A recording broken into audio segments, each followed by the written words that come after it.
Hey everyone, and welcome to The Deep Dive. Hello. Today we're taking a truly fascinating journey into the world of mental health counseling. Yes, we are. We're specifically exploring the unique path of Lido G. Libras. Yeah. We've got his personal website, a pretty detailed resume, Right. and we've been sifting through them to really understand how he seems to bridge, ancient philosophy with some very cutting-edge trauma therapy. Exactly. And our mission today really is to unpack that blend. How do you take insights from thinkers like Socrates, Heraclitus, Yeah. and combine them with practical, effective work, especially in something as complex as intergenerational trauma? What you'll see, I think, is just how deeply his personal convictions, his own journey, really shape his professional practice. And for you, listening right now, hopefully you'll walk away with a much richer understanding of what a truly holistic approach to mental health can look like. Yeah, and maybe see some surprising links between fields you might not have put together before. Okay, let's dive in then. Let's do it. So if we start right at the foundation, the philosophical bedrock of Lido Libra's approach, his website really highlights that ancient Socratic idea, know thyself. Mm-hmm. How does this, and maybe other historical teachings he mentions, actually form the core of his counseling? Well, it seems it's much more than just like a nice quote for him. It feels like a living philosophy. Okay. What's really insightful, I think, is his explicit interest in the ancient wisdom of early Christian and Stoic philosophical teachings. Right, he mentions those specifically. He does, and he doesn't just reference them casually. He seems to view them as the actual stems, the roots from which modern psychotherapy grew. Interesting perspective. Yeah, and his own commitment to know thyself, it's clearly not just theoretical. He states it informs his own personal and professional work. He even mentions seeing a Jungian analyst himself since starting his career. Wow, so he's really living it. Exactly. It suggests a really deep, ongoing, integrated practice of self-understanding, not just something he tells clients to do. Yeah, he also talks about a very personal journey, doesn't he? These pilgrimages. Yes, to Christian holy sites, monasteries, Spain, Italy, Greece, the Middle East, even the U.S. So how do these deeply personal values, these experiences, how do they actually show up when he's working with clients? Well, he uses this really beautiful metaphor. He talks about walking with clients in their journey as pilgrims seeking to heal their souls. Pilgrims. Yeah. It frames therapy not just as treatment, but as this profound, personal, almost spiritual quest. Okay, that makes sense given his background. Absolutely. And his academic credentials really back this up. He's got an MA in counseling psychology from Sophia University. Which used to be the Institute of Transpersonal Psychology, right? Exactly. And maybe we should just quickly touch on what transpersonal psychology is. Good idea. What's the core of it? Sure. So transpersonal psychology basically aims to integrate the spiritual and transcendent aspects of human experience with psychology. It looks beyond just the individual ego Okay. towards a wider sense of self, meaning, connection, things like that. Got it. So it's broader than traditional psychology. In many ways, yes. And Lido's extra master's level certificates in expressive arts and transpersonal studies, they really emphasize this broad, holistic view of healing. Right. And didn't he mention another philosopher, Heraclitus? He did, that quote, "No one ever steps in the same river twice." What's the connection there? Well, it points to the ever-changing nature of life, of healing itself, right? It suggests a need for adaptability, for being present with what is, because it's always shifting. Okay, that ties in nicely. So philosophy is the foundation. Now let's shift gears a bit to this really defining chapter. Nearly a decade living and working in remote Inuit communities in Canada. Yeah, this is huge. What specific issues was he tackling during that time? It sounds incredibly challenging. It does, and this experience seems absolutely central to his expertise now. He was specializing in some really complex areas: intergenerational trauma, PTSD, traumatic incidents, acute grief, but also complicated or prolonged grief disorder, anxiety, depression, suicide prevention, and all those tricky interactional and relational dynamics. And working directly with Inuit individuals and couples. Correctly. Dealing with really tough stuff.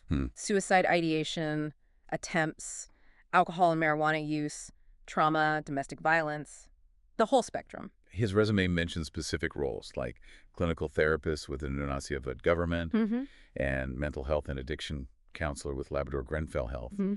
What did the day-to-day clinical work actually look like in such remote places, especially trying to integrate cultural understanding? Yeah, that integration piece is key. He was providing counseling, obviously, building therapeutic relationships, supporting healing for individuals, couples, families, groups. Standard practice in some ways, but the context is everything. How so? Well, the care plans had to be person-centered, harm reduction focused, strength-based, trauma-informed, all crucial. Yeah. But the really profound part, the absolute necessity he describes of weaving cultural and traditional knowledge into the healing process. So not just imposing external models. Exactly not. He talks about collaborating closely with community elders, with knowledge holders, bringing in holistic approaches like expressive arts, psychodrama, meditation, Okay. and importantly, land-based activities, connecting people back to the land, to tradition.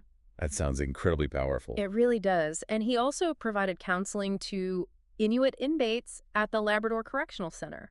So a real commitment across the community. It's more than just therapy, isn't it? Yeah. It sounds like community work, cultural reconnection. Absolutely, a kind of community-rooted journey, reclaiming identity and connection alongside the clinical work. So that decade in the North is obviously huge. But his resume shows a pretty broad range of experience, even outside of that. Oh, yeah, definitely. Can you give us a quick snapshot of his other work, before and maybe even concurrently with Labrador? Sure. His career spans, what, almost 14 years now? Before heading north, he worked as a family counselor down in St. John's, Newfoundland. Okay, what kind of issues there? Similar things in some ways, but different context. Depression, anxiety, PTSD, addictions, trauma from physical and sexual abuse, family communication breakdowns. He also worked with kids and adolescents there. Right. And before that, he even volunteered as a community counselor in Toronto, specifically providing short-term therapy for LGBTQ individuals and couples. Okay, so diverse population. Very. And even earlier, like during his internship phase, he was in California school districts, running groups on bullying, social skills, doing family crisis counseling. So yeah, a really wide range. It really is. Now, thinking about his therapeutic toolkit, he mentions things like psychodynamic approaches, brief solution-focused therapy, mindfulness. Standard useful modalities. Right. But he also specifically highlights advanced training in EMDR Therapy, eye movement desensitization reprocessing. Ah, yes, EMDR. What's the significance of his focus there? His certifications and training seem pretty extensive. They do. And this is where I think you really see that fascinating intersection, ancient wisdom meeting cutting-edge science. How so? Well, he's not just trained in EMDR. He's an EMDR certified therapist, which, as of July 2024, involves a lot more rigor supervision, advanced practice. Okay, it's a higher level. It is. Yeah. And his training list is long. Basic training, sure, but then numerous advanced workshops and seminars focusing on complex trauma, dissociation, panic attacks, early intervention. Importantly, cultural-based trauma, which obviously connects to his Inuit work. Makes sense. And also parent-child and attachment issues. Plus, he's attended conferences with big names in trauma research like Bessel van der Kolk. So he's really staying current with the science. Deeply engaged, it seems. And the blend is interesting, isn't it? That deep philosophical grounding in knowing thyself. Maybe it provides a really robust psychological container. How do you mean? Like maybe that self-awareness, that philosophical depth, actually enhances how therapies like EMDR work, making the processing of really complex trauma feel more integrated, more sustainable for the person. It's not just a technique, it's embedded in a deeper understanding. That's a fascinating thought. And just one last piece, another sort of surprising thread. Ah, the career change. Exactly. Before all this counseling work, he was in senior accounting and finance roles. At the Bank of Montreal, no less. Yeah. What do you make of that? Quite a pivot. It really is remarkable, and you wonder what does that bring? Maybe it highlights how a disciplined, analytical mindset honed in a field like senior finance. That's very structured. Very. Maybe that mindset can be unexpectedly repurposed. It could bring a certain meticulousness, a methodical way of thinking, maybe even a unique perspective to navigating the complexities of trauma work and client care. Like an ability to see patterns or systems. Perhaps. Understanding intricate systems. That certainly applies to the human psyche, doesn't it? It suggests a capacity for deep focus, maybe. It definitely adds another layer to his story.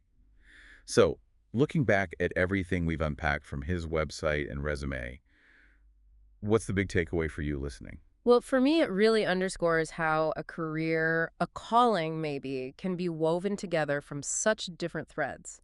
You've got this profound personal philosophy. That know thyself piece. Exactly. Yeah. Then there's the extensive hands-on experience, especially in Yeah. these incredibly unique and demanding cultural environments. The work with Inuit communities. Right. And then layer on top a real commitment to mastering specialized modern techniques like EMDR. It's quite a combination. It really illustrates how that deep personal commitment, the knowing thyself, can genuinely empower someone to help others heal from really deep wounds like intergenerational trauma. Absolutely. His path shows that really effective healing often demands blending these diverse perspectives, ancient wisdom, modern science, clinical practice, and crucially, doing it with a genuine willingness to work within and deeply respect the cultural context of the people seeking help.